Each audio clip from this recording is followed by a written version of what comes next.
तुम्हारा इरादा क्या है? तुम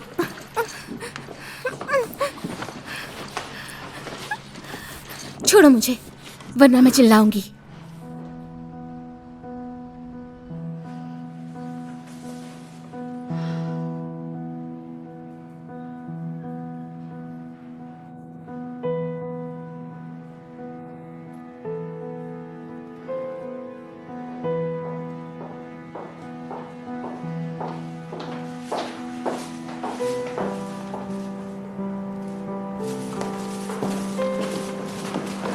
क्या कर रहे हो?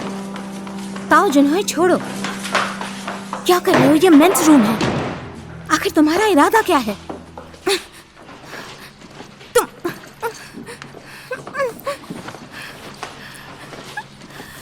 छोड़ो मुझे, वरना मैं चिल्लाऊंगी।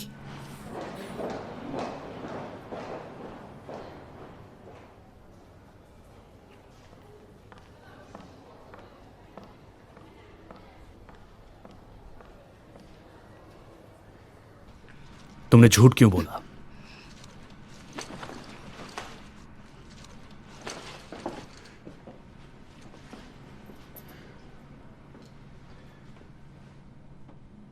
तुम्हारे पास जीमे का इनविटेशन कैसे आया? तुम यहां किसको जानती हो? अगर तुमने मुंह नहीं खोला तो मैं तुम्हें यहां से बाहर फिकवा दूंगा। मैं किसी वांग को जानती हूँ। मुझसे झूठ मत बोलो। जीमे के मार्केटिंग डिपार्टमेंट में इस नाम से कोई नहीं है। और हां, यहां चैरिटी फंक्शन में आकर मिस्टर पैंग और मिस लैन से मिलने की वजह क्या है? तुम्हें जान के क्या करना है? और मुझसे ऐसे बात करने की तुम्हारी हिम्मत कैसे हुई? यूलान ग्रुप से तुम्हारा क्या रिश्ता है? तुम भी यहाँ कहीं लीगल सर्विस के मामले में बात करने तो नहीं आए? हो भी सकता है। तो तुम्हें पीछे हट जाना चाहिए, क्योंकि ये काम हमारी फर्म को पहले मिल चुका है। तो ले लो किंशी। लीगल सर्विस में बिना कुछ सोचे समझे घुस तो गई हो, पर एक बार अपने आप को देख तो लो। ये क्या पहन रखा है? इस तरह के कपड़े पहनकर कोई इवेंट में आता है क्या? पहले तुम कितनी एम्बिशियस हुआ करती थी। मुझे लगता था कि लीगल इंडस्ट्री में जाकर तुम बहुत ही सक्सेस कमाओगी। कभी सोचा नहीं था तुम्हें ऐसे देखूंगा। तुम्हारी बकवास खत्म हो गई? अभी नहीं। सुनो, जब तुम गिरती हो, हारती हो, तब सबसे ज्यादा खुशी मुझे होती है।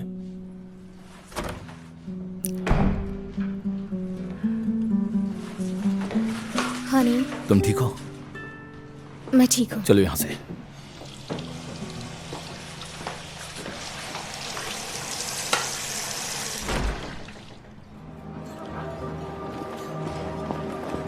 अगर मैं तुमसे कहती कि मैं ठीक नहीं थी तो तुम मुझसे लड़ाई करते? यहां लड़ने का कोई फायदा नहीं है, बस पुलिस को बुला लेते हैं, है ना मिस्किन? तुम्हारी लाइफ में बहुत सारी तकलीफें हैं। इन सब से निपटने के लिए तो तुमने मुझे अपना पति नहीं बनाया है। तुम्हें ये सब जानने की जरूरत नहीं है। तुम बस अपना काम करो, थोड़ी और नेचुरल एक्टिंग करो और खाना खा लेना।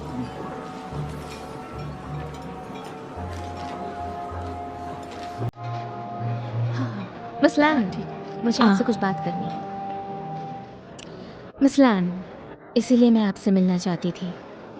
मुझे उम्मीद है आप मुझे भी बराबर का मौका देंगी। तुम एक बहुत ही होनहार लड़की हो और इस बारे में मैं ज़रूर सोच विचार करूंगी।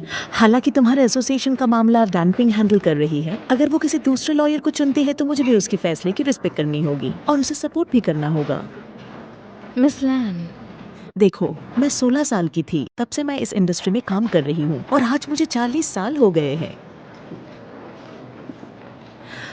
एक राज की बात बताऊं, मुझे भी इतना कठोर बनने में कोई मजा नहीं आता है। और मैं अकेले नहीं, किसी भी औरत को जबरदस्ती कठोर बनने की कोई जरूरत नहीं है। ज्यादा काम करना तो मर्दों के ऊपर ही जचता है, जबकि औरतों को तो सुंदरता पर ही ध्यान देना चाहिए।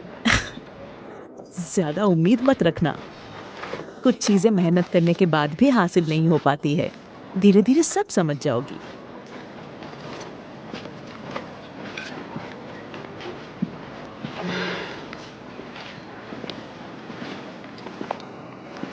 क्या हुआ? ये काम भी हाथ से चला गया? बहुत बुरा हुआ। लगता है तुम काफी देर से छुप छुप कर हमारी बातें सुन रहे हो। ये मैंने तुम्ही से सीखा है। वक्त के साथ लोग बदल जाते हैं। तुम भी तो वक्त के साथ काफी मतलबी बन गई। माफ करना, मेरी वाइफ तो ऐसे ही बात करती है और मुझे लगता है कि यही उसकी सबसे बड़ी खासियत है। तुम ठीक हो ना? मुझे बहुत भूख लगी है। मिस्टर यांग,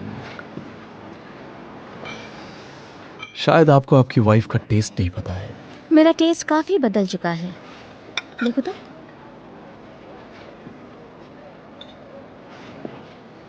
मानना पड़ेगा, बहुत ही टेस्टी है। यहाँ बहुत गर्मी है, चलो कहीं और चलते हैं।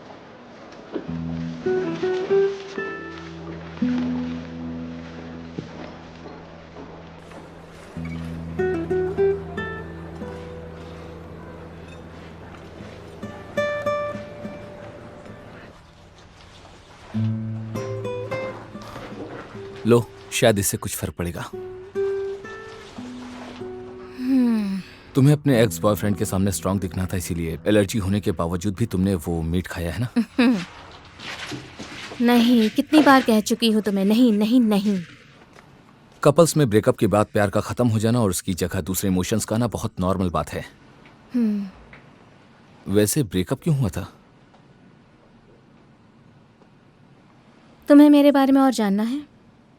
गलत मत समझना, ये नाटक करने में मुझे आसानी हुई इसीलिए पूछ रहा था। अगर तुम नहीं बताना चाहती तो मत बताओ, शायद इससे तुम्हारे करियर में भी कुछ हेल्प हो जाए। मुझे कोई हेल्प नहीं चाहिए। फिर भी हमारी आदतें हमें पता होनी चाहिए, जिससे हम फ्यूचर में वही गलतियां ना दोहराएं। तो बताओ वो वजह। 4 वजह है। पहली, तुम अपने क्लाइंट को नहीं जानती, उनके प्रीफरेंस, स्टाइल, जिंदगी का नजरिया, उन्हें क्या पसंद है क्या नापसंद है, तुमने इस बात का कभी ध्यान नहीं दिया है। दूसरी, तुम्हें यह सब नोट डाउन नहीं करना है। सुन रही हूँ, बोलते रहो। तुम्हारे बात करने का तरीका अच्छा है, ये तो मैं मानता हूं, लेकिन तुम्हारी कलीग सिर्फ टेक्निक से ही नहीं बल्कि तुम्हारे प्रेजेंटेशन से भी उसके इरादे में कामयाब हो गई। क्योंकि मैंने देखा है कि ज्यादातर औरतें इमोशनली सोच के अफेक्ट होती हैं। हालांकि मुझे तुम्हारी स्पॉन्टेनिटी पसंद है और बड़े लोगों को इससे कोई फर्क नहीं पड़ता है। और अब तीसरा पॉइंट ये है कि तुम्हें प्लान बी बनाना होगा, क्योंकि जब तुम किसी प्लान पे काम कर रही होती हो तो एक्सीडेंट होने के चांसेस भी होते हैं। और अब आखिरी, तुम बहुत सेंटिमेंटल हो, इसीलिए तुम्हारे एक्स बॉयफ्रेंड की आने की वजह से तुम बिल्कुल हड़बड़ा गई, जो तुम्हारे लिए बिल्कुल भी अच्छा नहीं है। मुझे अचानक से याद आया,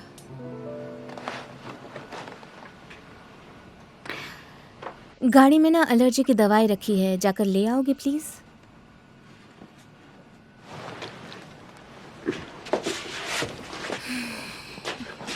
वैसे कार की चाबी